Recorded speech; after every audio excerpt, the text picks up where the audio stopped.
pour montrer aux hommes qu'elles sont capables de faire aussi bien qu'eux. Elles démystifient les tentatives d'aliénation et font le vœu, à travers les écrits, de venir à bout de tout ce qui ne peut plus être accepté et subi. Elles délient les liens de pesanteurs inutiles avec objectivité et impartialité. Les femmes écrivent sur elles-mêmes et ne laissent plus les hommes être seuls à les juger et jauger. La tradition veut que la femme soit réservée et n'exprime pas son opinion en public. Encore, dès nos jours, il n'est pas aisé d'être femme écrivaine en Afrique. Ce n'est certainement pas un métier, mais sûrement une vocation. Les écrivaines africaines vivent au rythme de leur temps. Elles sont modernes, mais authentiques. La preuve est là. Ce sont les femmes libres, car sans liberté, il est difficile d'écrire ou de créer. Les femmes africaines n'écrivent pas seulement sur l'Afrique, mais ont une ouverture certaine sur le monde. La littérature écrite féminine africaine prend également sa source dans la vie courante.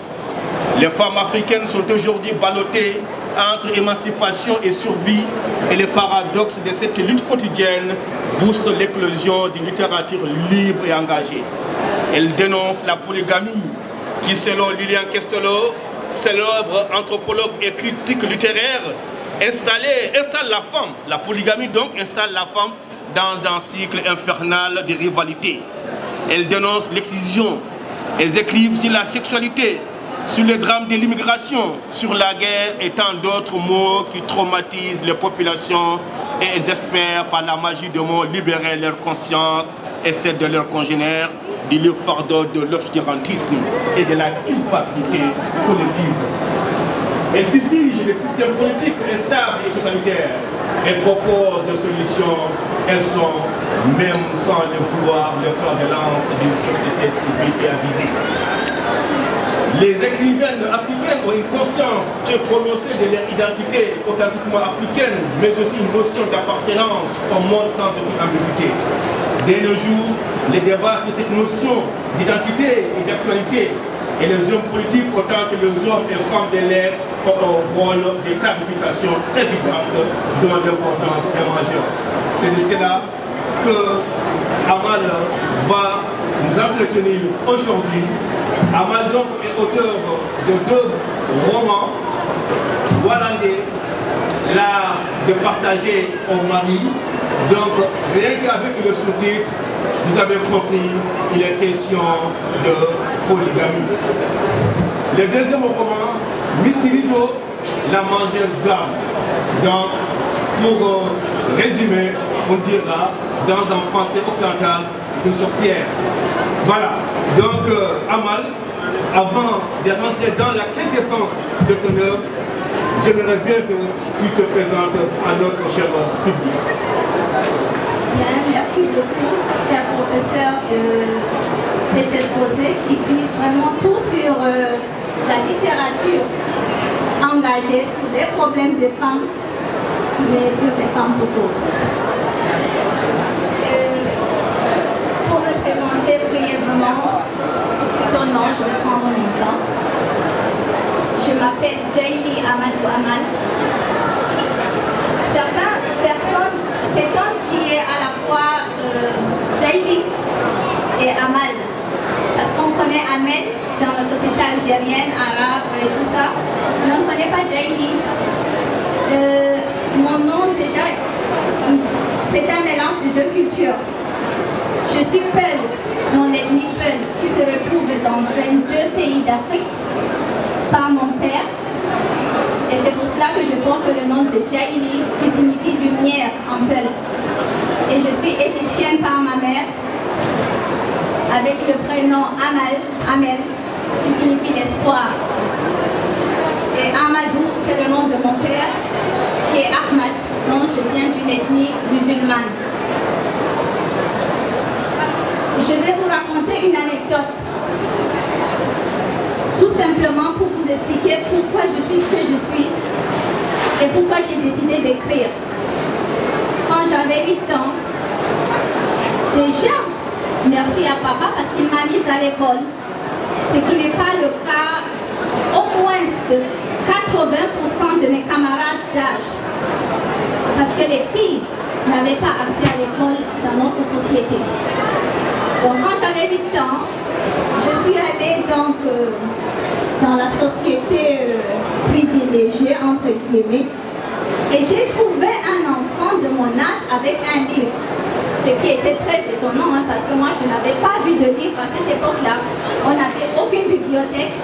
Je suis donc allée, j'ai pris le livre, j'étais allée normalement pour m'amuser, jouer à la poupée.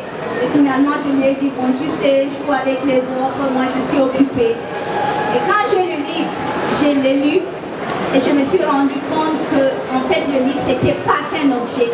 En fait c'était une histoire, c'était un univers. Et il fallait absolument que je lise. Donc pour lire, il fallait absolument que je trouve des livres. Et pour trouver des livres, il n'y en a qu'un seul endroit dans la ville où je suis née, Maroua, la mission catholique. La mission catholique, pour y accéder pour un enfant, une fille musulmane, c'était pas évident. Alors qu'est-ce que j'ai fait? J'ai grimpé sur un arbre, j'ai sauté le mur, je suis entrée à l'église et je leur ai dit, vous savez, je suis musulman, je ne suis pas venue prier et tout, je suis venue chercher des livres. Alors, ils m'ont dit, non, tu peux lire et tout. Je continuais à faire le mur pendant une année entière sans que mes parents ne soient au courant. Jusqu'à ce qu'un jour, on vient dire à mon père que ta fille fait le mur pour entrer à l'église. Et mon père, il est imam. Alors, je lui ai dit, Anna, viens ici, pourquoi apparemment tu fais le mur et en plus pour aller dans une église, pourquoi tu fais le mur et pourquoi tu vas dans une église? En fait, moi j'étais très sûre que c'était la choucroute assurée ce jour-là. Et il m'a dit, quand je lui ai expliqué en réalité, je viens chercher des livres. Il m'a dit, entre par la grande porte, ne fais plus le mur et tu peux aller à l'église. Et ça m'a montré à quel point j'avais eu de la chance aussi d'être tombée sur un père qui était tolérant. Et c'est de là que vient mon envie d'écrire et ma vocation. Parce que j'ai toujours été admirative. Quand je suis devenue adolescente, j'ai dû, comme toutes les filles de ma région, faire face aux problèmes que rencontrent les filles. Le mariage précoce, le mariage forcé, les problèmes pour aller à l'école parce qu'il fallait absolument mettre une tenue qui va jusqu'aux pieds. On est musulmane. Mais en même temps, arriver à l'école, les professeurs, les surveillants n'acceptaient pas qu'on mette des tenues qui vont jusqu'aux pieds. Alors j'ai eu au moins 50% de mes camarades de classe qui ont abandonné les études à cause d'une tenue. Déjà que l'éducation des filles n'était pas évidente, mais si en plus on doit faire une politique par rapport à une tenue, évidemment, là, ça aggrave encore le problème. C'est de rebelles, d'insoumises, de folles, bien évidemment parce que je disais que je n'étais pas d'accord contre les violences conjugales, que je disais que je n'étais pas d'accord contre la polygamie et que mon mari ne pouvait pas me raconter n'importe quoi sur le prétexte que c'est écrit dans le Coran parce que, évidemment, je suis allée chercher dans le Coran et je n'ai pas trouvé tout ce qu'il m'a raconté. Et je me suis dit, quand on veut se battre contre quelque chose, on utilise les armes qu'on a. Et moi, quelle était l'arme que j'avais si je voulais aider les femmes de ma communauté à sortir de l'obscurantisme? Si je voulais dénoncer devant le monde entier ce que subissent les femmes en général, les femmes camerounaises et les femmes peules en particulier, je n'avais qu'une seule arme, ma plume. Et je l'ai utilisée. Je l'ai utilisée pour mettre sur la table, enfin, et dire, pas seulement aux hommes, aux femmes également, au reste du monde, aux autorités de mon pays, voilà ce qu'on vit. Et du fait que je l'expose sur la table, on est obligé maintenant, même si on veut fermer les yeux sur ces problèmes-là, on est quand même obligé d'y penser. On est obligé de débattre. Parce que moi, je ne vais pas me taire. je vais venir devant les gens, je vais dire ce que je ressens, je vais dire ce que je pense et je ne dirai pas à tout le monde d'adhérer à ce que je dis. Je dirai, vous êtes libre de ne pas partager les mêmes convictions que moi, mais vous n'êtes pas libre de ne pas vouloir m'écouter parce que j'ai la parole et j'entends dire ce que je ressens. Tout simplement. Alors pour moi, l'écriture, c'est aussi ce moyen-là de pouvoir apporter quelque chose de bien, de pouvoir sensibiliser les femmes, les jeunes filles, les hommes qu'il faut amener les filles à l'école, sensibiliser par rapport au mariage précoce, par rapport au mariage forcé, sensibiliser par rapport aux violences conjugales, par rapport aux discriminations que subissent les femmes, mais aussi, bien entendu, pas faire que sensibiliser. On peut aller aussi beaucoup plus loin parce qu'après la sensibilisation, après que les gens aient compris le message et les problèmes que vivent les femmes, maintenant chercher ensemble, vous et moi, dans tous les pays, dans toutes les ethnies, comment apporter des solutions enfin à ces problèmes de femmes qui ne sont pas spécifiques aux ethnies Peul ou à la société camerounaise, mais des problèmes de femmes en général, puisque partout dans le monde, nous les femmes, nous avons exactement les mêmes problèmes, même si c'est à des degrés différents.